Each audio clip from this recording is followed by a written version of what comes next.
e que nos passa sempre pela vontade de vencer. Um projeto desenvolvido na Universidade do Minho ganhou o primeiro prémio para a tecnologia alimentar mais inovadora. Este projeto, desenvolvido pelas investigadoras Alice Vilela e Arlete Mendes Faia, em parceria com a Universidade, está relacionado com a biorredução da acidez volátil de vinhos, isto é, como tornar vinhos muito ácidos em vinhos consumíveis. Esta investigação foi premiada no Salão Internacional da Alimentação, Hotelaria e Tecnologia para a Indústria Alimentar. Trata-se do maior evento a nível de negócios e contactos em Portugal nos setores de alimentação, distribuição e hotelaria, um espaço que dá visibilidade a inovações que se diferenciam a nível nacional e internacional e que têm um elevado potencial de utilização comercial. Temos no Bom Dia Portugal uma das autoras deste projeto inovador, a professora Alice Vilela. Muito obrigada por estar connosco. Muito obrigada. A que é que se deveu essa necessidade de fazer uma investigação sobre a acidez volátil dos vinhos? Foi uma necessidade ou foi um desafio?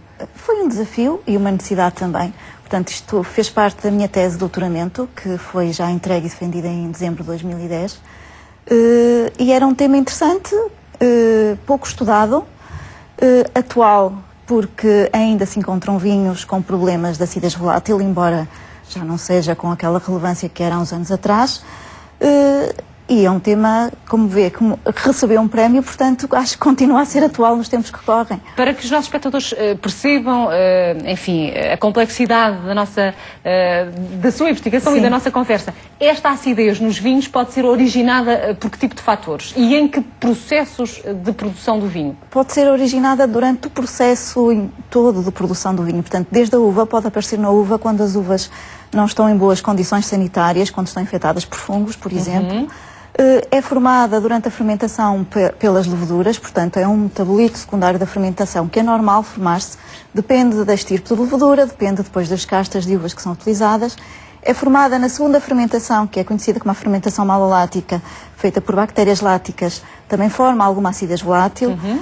Portanto, e vai sempre aumentando. Se temos uva já com acidez e um vinho onde a levedura que fermentou também formou ácido acético, esse ácido acético vamos aumentar aquele que é formado pelas bactérias láticas e, eventualmente, se alguma coisa correr mal no processo de vinificação ou de estabilização do vinho, se houver alguma contaminação por bactérias acéticas também... Fica mais ácido. Fica mais ácido. Esta tecnologia inovadora que desenvolvem, precisamente para reduzir essa acidez, em que é que consiste e em que é que se diferencia dos processos que até agora eram utilizados para reduzir essa acidez? Sim, pronto, os processos que eram utilizados eram processos um bocadinho empíricos, por assim dizer, que acabavam por resultar, mas não resultavam num vinho bom para ser consumido. Portanto, um deles era, por exemplo, poder-se vender o vinho para destilar.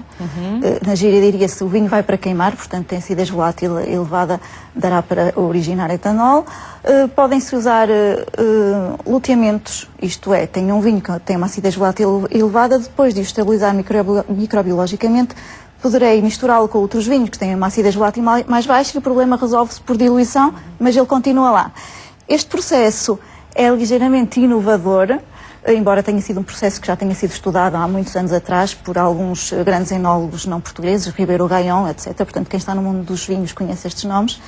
Nós estudamos-o de uma forma um bocadinho mais científica, que consiste em refermentar o vinho, isto é, metabolizar esse ácido acético por ação de leveduras, daí o nome de biorredução, porque é um mecanismo biológico. Mas a dúvida é, as adegas que queiram pôr em prática esta tecnologia, têm de se adaptar com maquinaria sofisticada ou é uma coisa relativamente barata e simples? Pois, por isso aí é que está a inovação do processo. Não é necessário maquinaria nenhuma, é só o que já lá têm, as cubas de vinificação que têm, porque o processo pode ser feito por uma refermentação, isto é, eu pego no vinho que está estragado, que tem uma acidez volátil elevada, portanto que a nível do nariz se sente o cheiro a vinagre, e posso refermentá-lo na altura da vindima. Essa é uma das hipóteses. E a refermentação faz-se utilizando ou o mosto, portanto adicioná-lo no início de uma cuba que está a fermentar, ou adicioná-lo aos bagaços depois de se retirar o vinho chamado vinho de gota. Ou então o processo pode também ser feito diretamente no próprio vinho, portanto não é necessário esperar pela altura da vindima.